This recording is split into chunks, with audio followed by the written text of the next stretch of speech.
No, but like, and now that I look back, it's like, that was the moment that I should have avoided. Like, that is where it started.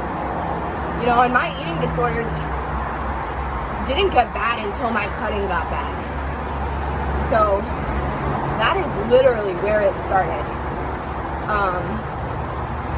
But after that, day and day, you know, days go by and it just gets worse and worse and worse. And, you know, it starts with once, and then, you know, you go a week, maybe you'll do it one other time because it made you feel better in the moment. That's the thing about cutting. It makes you feel, it does. I mean, when I look back now, it gives, like I said, this is gonna get graphic, but I'm being out there with you guys. It gives you this sense of control, and inflicting pain on yourself releases these endorphins that basically gives you an adrenaline rush and makes you feel better for about 2 minutes. And then you do it again. And then you've got then you got another slice on your wrist. 2 minutes. And you just keep going and going. And it became something that I became so addicted to,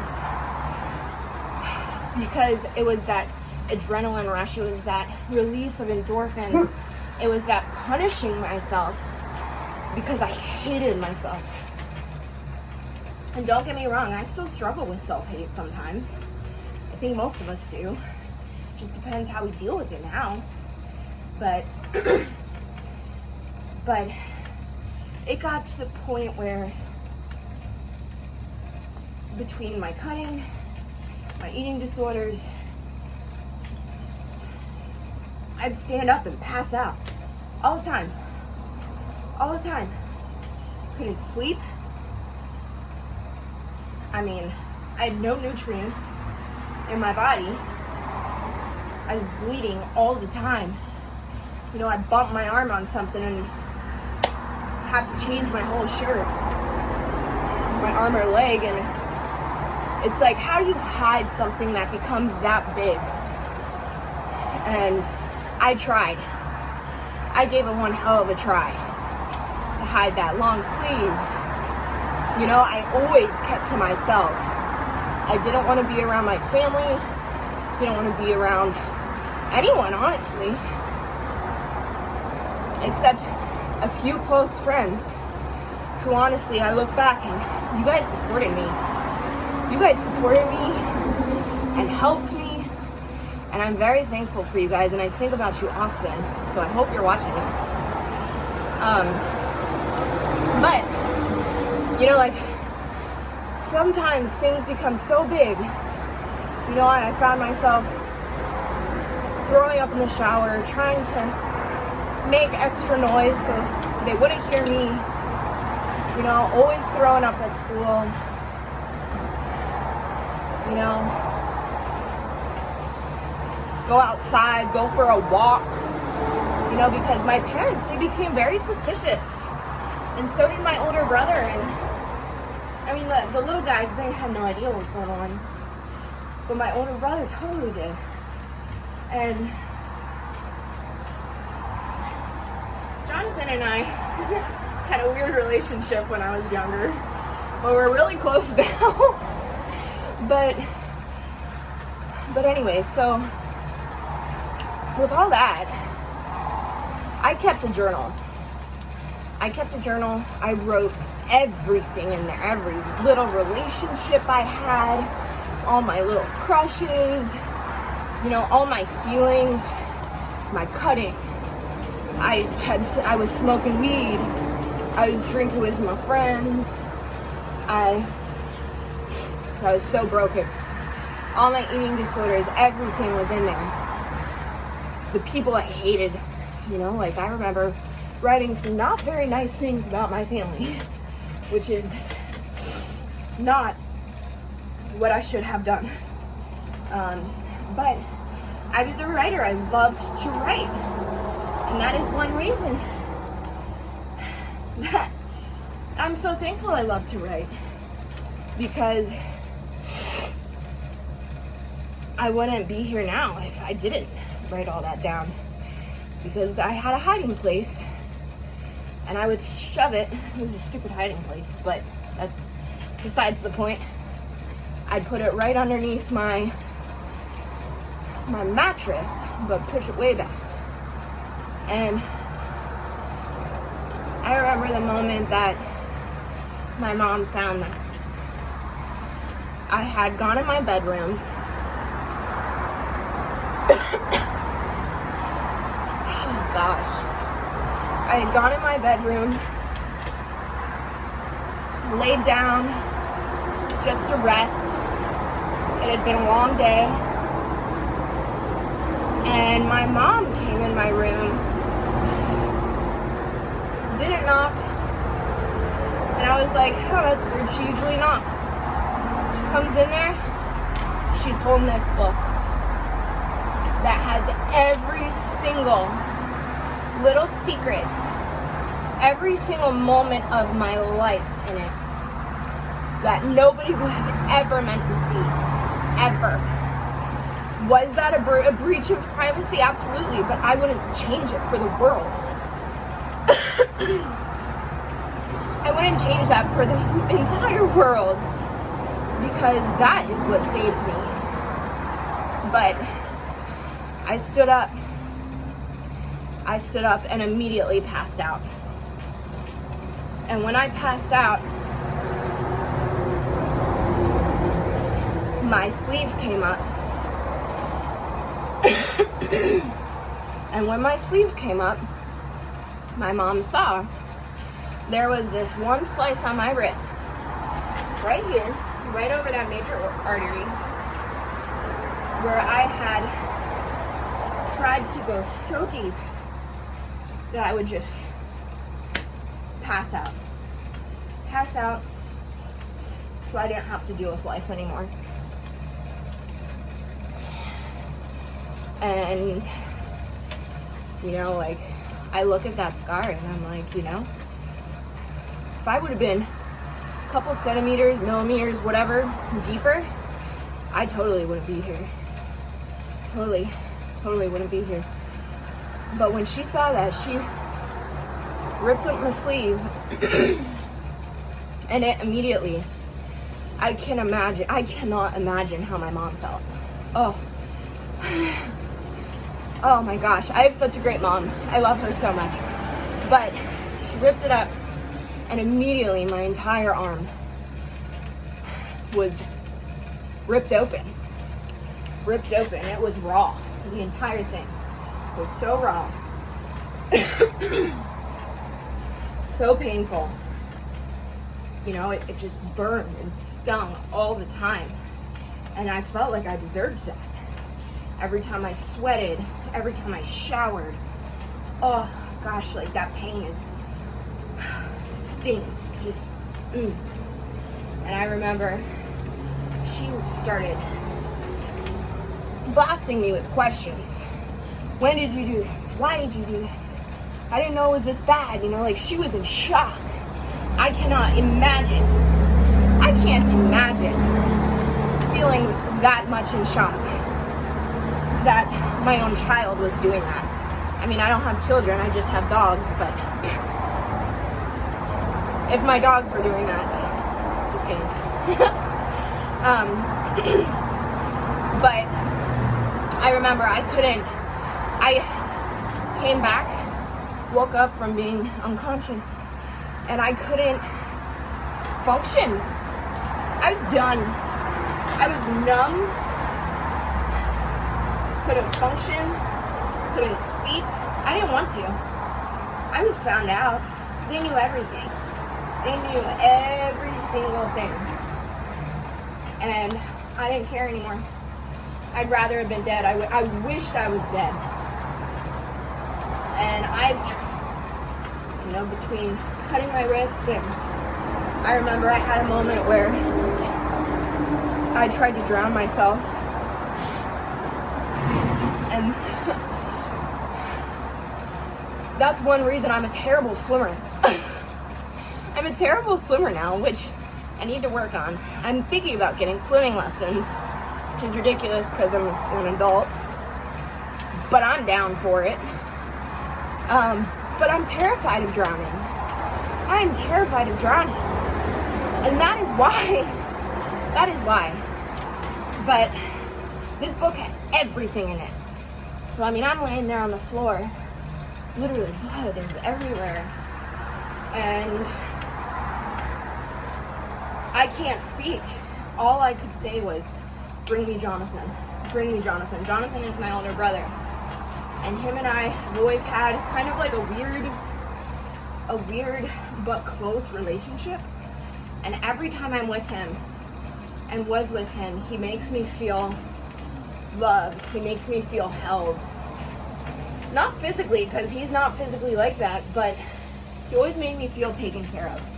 And he still does. Jonathan, you're amazing. You helped me a lot. And so Jonathan came in and we sat on the floor and he just held me. He just held me. And that's all I wanted. I did not want to speak. I did not want, and this was like my breaking point. When this happened, I was numb. I was not there. I just hated life. I hated everybody. And I was done. I was completely done. I wished I was dead. I can't even fathom the fact that that was me. But he just held me. And that was the moment that things kind of got worse, actually. You know, like, people knew. I didn't want people to know. And things got a lot worse for a while. You know, after that, my parents didn't know what to do. Whose kid does that? Whose kid does that? My mom wasn't even, and this is no one's fault, but she wasn't even aware that cutting yourself was a thing. Like, she couldn't wrap her mind around why I would do that. I had a great family. You know, like, I had a decent life. Like, I had sports, I had friends. She couldn't imagine why I did that. And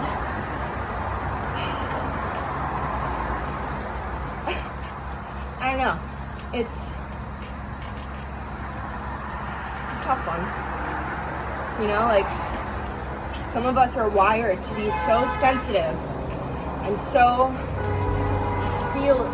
feely, if that's a word. I just feel all the time. I wish I could feel less. You know, and those of us that have that go through weird stuff, man. Weird stuff. But, you know, when that happened, my parents didn't know what to do. So, I mean, there were rules. Wasn't allowed to shower with a razor. All the knives were locked in a safe.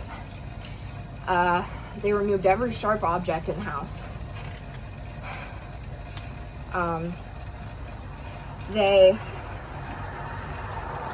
I wasn't allowed to shower with the door locked. I wasn't allowed to sleep alone anymore. I slept on their floor. Wasn't really allowed to go out. Besides, you know, whatever. But there were a lot of rules. A lot of rules. And I don't blame them. I don't blame my parents for that, because I probably would have done the same thing. I would be terrified if that was my kid. But in reality, it's not going to fix it. It would never have fixed it. You know, like, I was beyond the point of fixing at that point. You know, like, unless something drastic happened, which it did, which is going to be in my next video. This is kind of the backstory of everything. So,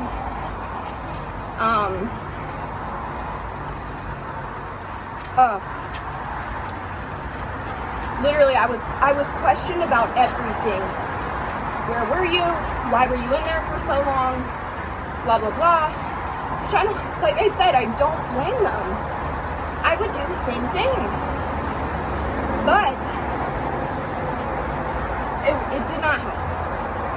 It didn't help at all. It made things worse. I felt worse about myself because now I was found out. I was ashamed. I was embarrassed. Something that was so private in my life was now open for my family to know, the people I love. I was scared they were going to judge me. I was scared they were going to, I don't know what I was scared of. That's terrifying. But I'm so glad I kept that journal. I look back now and I'm so thankful. So thankful that my mom found that. And my next video is going to be a whole lot happier than this one. But, when I just think about where I came from,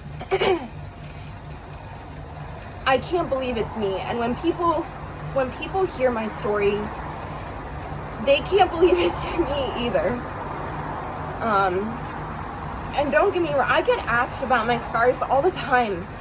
People ask me all the time. And I still have moments where I don't know what to say.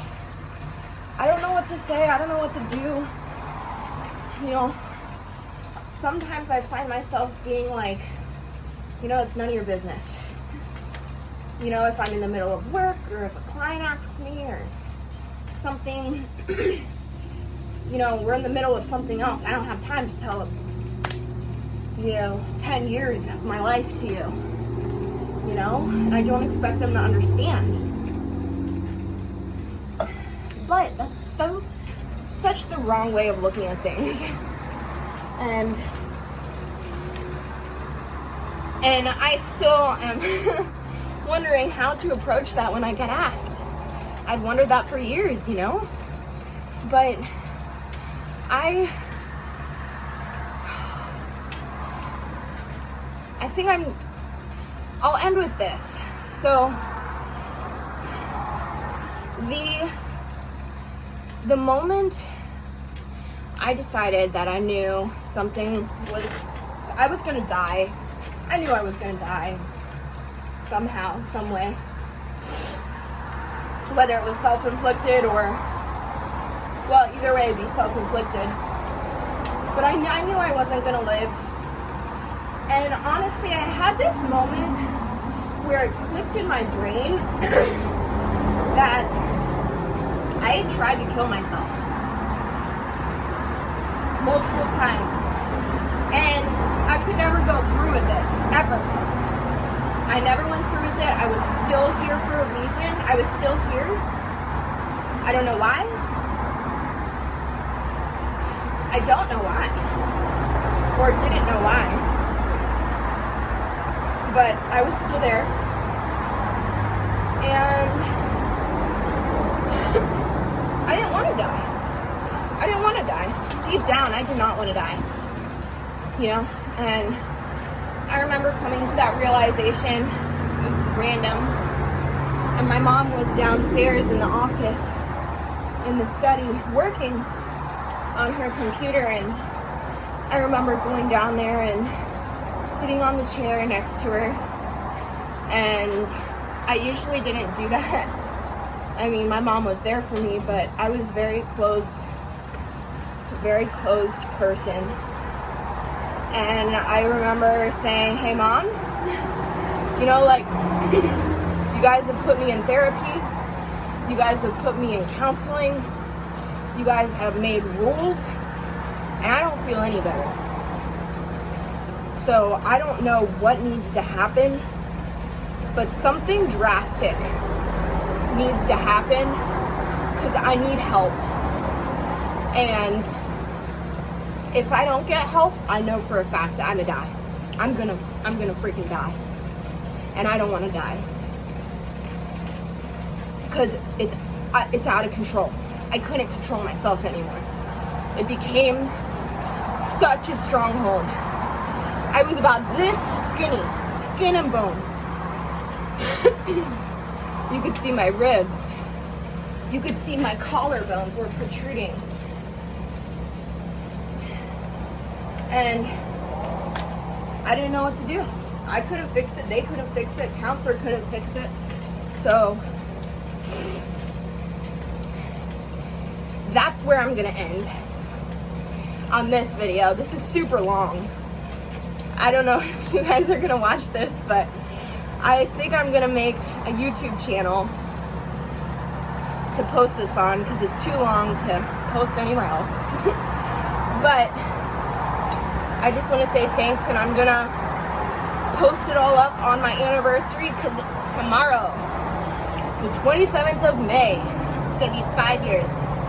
5 years recovered, and I am excited. So stay tuned.